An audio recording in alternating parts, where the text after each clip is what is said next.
Thutha wa ungumania gukorwo uhutĩtie honge nyingĩ gũkũ bũrũri-inĩ, ene matatũ cia South Rift rĩu nĩ matetete kũrũmĩrĩra ungumania ũrĩa ũkoretwo ũgĩthiĩ na mbere rũhonge-inĩ rwa ũkui kaunti-inĩ ya Narok.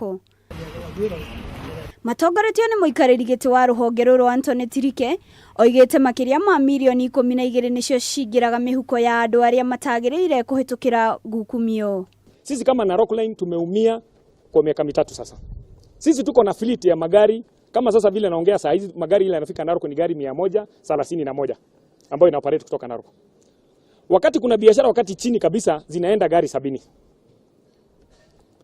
Zikienda gari 70 hawa makatels ambao wametukalia walikuwa wanakata kila gari shilingi 500 mpaka 700. Tukipiga hesabu ya shilingi 500 kwa kila gari kwa trip, unaona kwamba huyu mtu alikuwa anaingisha shilingi 35,000 kwa siku moja.